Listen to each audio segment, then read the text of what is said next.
Hello class 10th students, greetings of the day. Today we are having third lecture of second chapter of history book, which is growth of nationalism. In previous lecture we were studying about Lord Lytton, so we will begin with Lord Lytton only.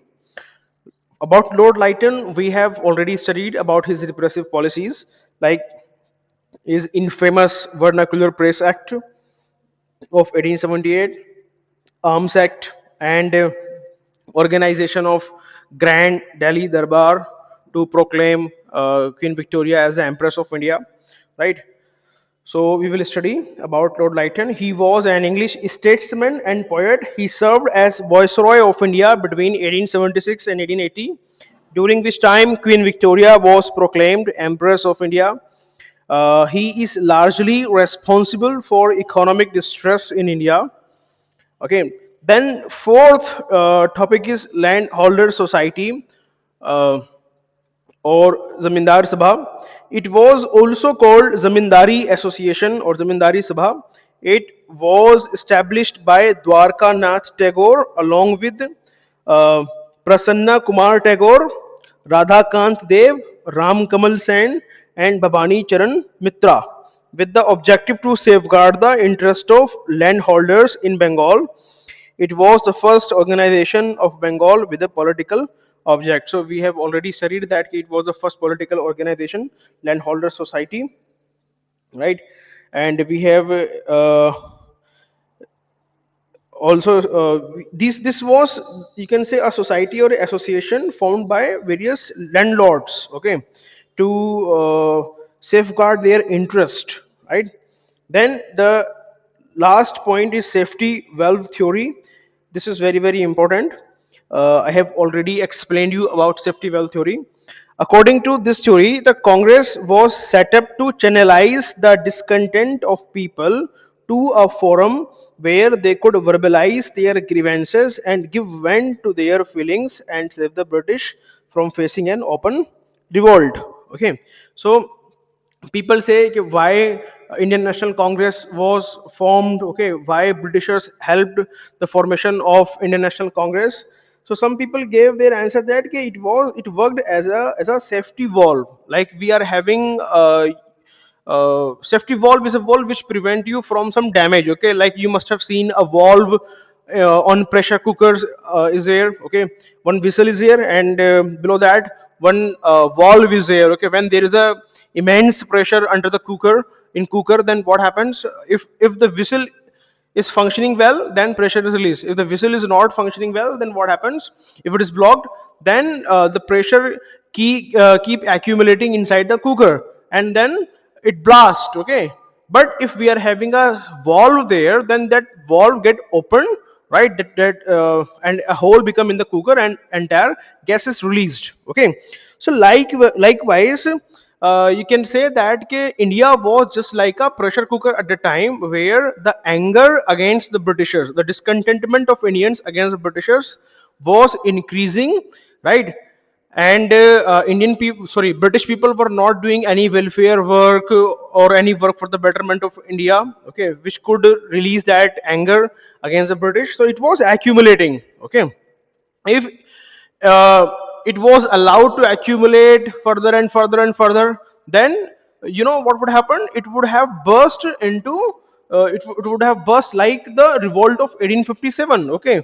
And that revolt um, might have not been suppressed by Britishers. Okay, Britishers were may not be able to suppress that. Okay, so Britishers said that we should not allow them to accumulate their anger. Rather than we should channelize their anger. Okay, and we should provide them a vent. Vent means an opening from where they can release their anger or discontentment against the Britishers. Okay, so that vent or that channel was Indian National Congress. Okay, so according to this theory, the Congress was set up to channelize the discontent of people to a forum where they could verbalize their grievances. Verbalize their grievances means they can formulate their grievances. They can tell what problems they are having. Okay, they can put they could put their grievances or problems in front of Britishers. Okay, verbalize their grievances and give vent to their feeling and save the British from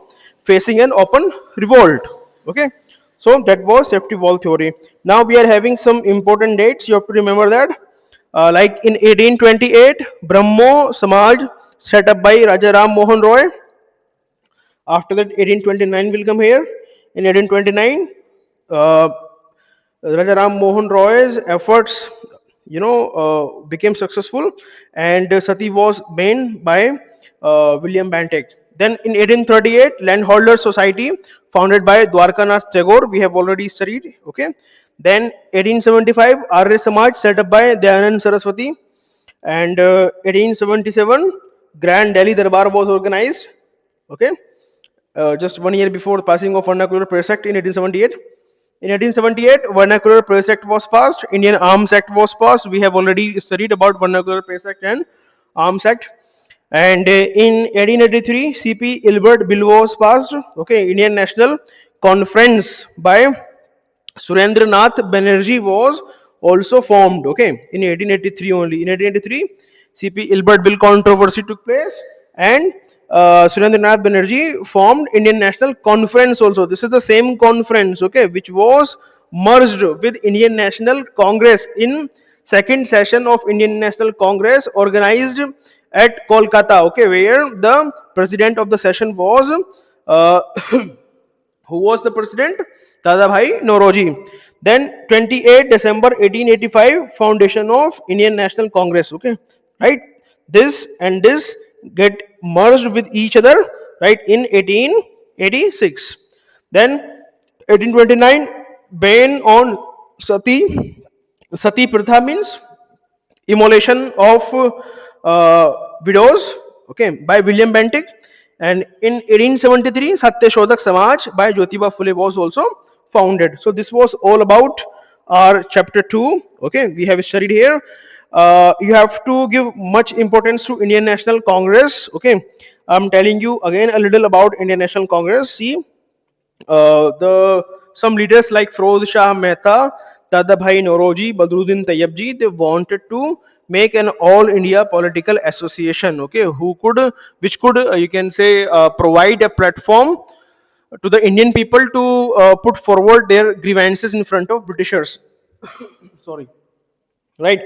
So then after that, they were helped in making such organization by Alan Octavian Hume, A.O. Hume, right, who was a retired civil servant. Okay, and I have already told you in last video that how people say that he was, you can say, one of the agent of Britishers who uh, and who wanted to have an organization which could provide a channel or a vent, okay, to the discontentment of Indian people, so that they may not lead to second revolt of 1857. Okay, right? So such thing I have already told you, no need to tell you again. Then Lord Dufferin, which viceroy favored this? Lord Dufferin favored the formation of INC because he wanted it to act as a safety wall for popular discontent. Popular means discontentment of people, right? Now, this is very important point. I am telling you again. The first session of Indian National Congress was held at Gokul Das Tejpal Sanskrit College, Mumbai, from December 28 to 31st of December 1885. Under the presidency of Yomesh Chandra Banerjee, it was attended by 72 delegates. So, if question is asked when was Indian National Congress formed or founded, then you have to tell 28th December 1885. Okay, and who was the first president of his first session? Vyomesh Chandra Banerjee, W.C. Banerjee. And how many delegates attended it? 72 delegates. 72 delegates attended this session of Indian National Congress. The second session is also asked who, sometime it is said who was the president at the second session of Indian National Congress. So the answer will be Dadabhai Nauroji. And where was it held? It was held at Kolkata. And what was the another achievement of this? Here, the Indian National Conference formed by Surendranath Banerjee get merged with Indian National Congress, okay, in 1886. So this was all about Indian National Congress. Okay, I hope that we have completed our second chapter. I hope you would have understood this. Thank you so much.